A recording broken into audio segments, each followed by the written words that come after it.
चालाक बूढ़ी औरत। सभी भाइयों और बहनों को राम राम। बहुत साल पहले की बात है, एक बूढ़ी औरत ऐसे राज्य में रहती थी जिसकी रानी बहुत सुंदर थी। उसके 4 बेटे थे जो आपस में लड़ते थे और उनकी पत्नियां भी एक दूसरे को पसंद नहीं करती थी। वो सब एक ही घर में रहते थे लेकिन इतना लड़ते थे कि उन्होंने अलग अलग रसोई रखी। बूढ़ी औरत चाहती थी कि सब एक साथ खुशी से रहे और एक दूसरे की मदद करे। उसने धमकी दी कि वो सबको घर से निकाल देगी अगर वो एक साथ मिलकर नहीं रहेंगे। उसने ये भी कहा कि पैसे बचाने के लिए एक ही रसोई रखी जाएगी। ऐसे करने से उसे इस बात की उम्मीद थी कि सब एक साथ मिलकर रहने लगेंगे। बेटे थक गए और आखिर में उन्होंने अपनी माँ की बात मान ही ली। बेटे अपनी सारी कमाई अपनी माँ को देते थे क्योंकि वो गरीब थी। एक दिन सबसे छोटा बेटा काम की तलाश में शहर गया लेकिन निराश होकर वापस लौटा। रास्ते में उसने मरे हुए सांप को देखा और उसने उसे उठा लिया क्योंकि वो खाली हाथ नहीं वापस लौटना चाहता था। जब उसकी माँ ने उससे उसकी कमाई मांगी तो उसने उसको सांप दे दिया। माँ ने उसे दिलासा दिया कि वो फिर से कोशिश करे। वो सांप किसी काम का नहीं था इसलिए उसने उसे छज्जे पर फेंक दिया। उसी दिन राज्य की रानी एक सुंदर से तालाब में नहाने गई। उसने अपना एक कीमती हार अपने नौकरानियों के पास छोड़ दिया। अचानक एक चील ने चमकती हुई हार को देखा और उसे छीन कर ले गया। नौकरानियां चिल्लाई लेकिन कोई मदद करने नहीं आया। रानी इतनी उदास हो गई कि उसने ऐलान किया कि जिसने भी उस हार को ढूंढा उसे बड़ा इनाम मिलेगा। उड़ते हुए चील ने बुढ़िया के छज्जे पर सांप देखा और उसे समझ में आया कि सांप को तो खाया जा सकता है, लेकिन वो हार किसी काम का नहीं है। उसने हार को छोड़ दिया और सांप को ले गया। अगले दिन बूढ़ी औरत छज्जे पर कपड़े डालने गई तो उसने हार को देखा।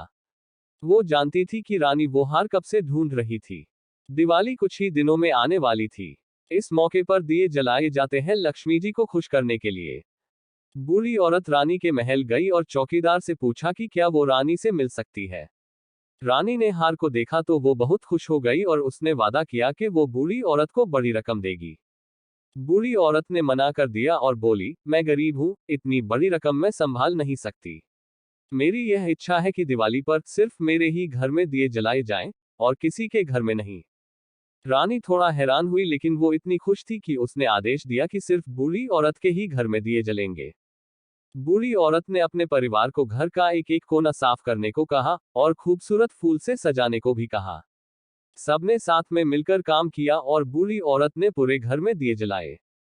12 बजे लक्ष्मी जी आई और चारों तरफ अंधेरा देखकर निराश हो गई। लेकिन उन्होंने बूढ़ी औरत के घर में जलते हुए दिए देखे। क्योंकि उन्हें दिए पसंद थे उन्होंने बूढ़ी औरत के दरवाजे पर दस्तक दी। बूढ़ी औरत ने दरवाजा खोला और अपने परिवार वालों को लक्ष्मी जी को फूल और मिठाइयों से स्वागत करने के लिए कहा। लक्ष्मी जी खुश हो गई और उन्होंने पूरे परिवार से कुछ बदले में मांगने के लिए कहा क्योंकि वो उनके भक्ति से प्रसन्न थी।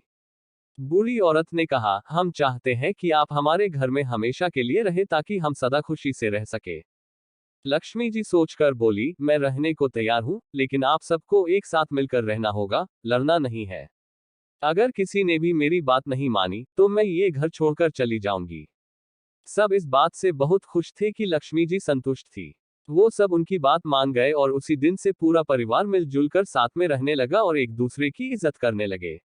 बूढ़ी औरत इस बात से संतुष्ट थी कि उसकी इच्छा पूरी हो गई। इसी तरह से लक्ष्मी जी आने वाली पीढ़ियों के लिए भी उनके घर पर पधारी। प्रेम से बोलो जय महालक्ष्मी जी की जय। चैनल को सब्सक्राइब अवश्य करें। धन्यवाद।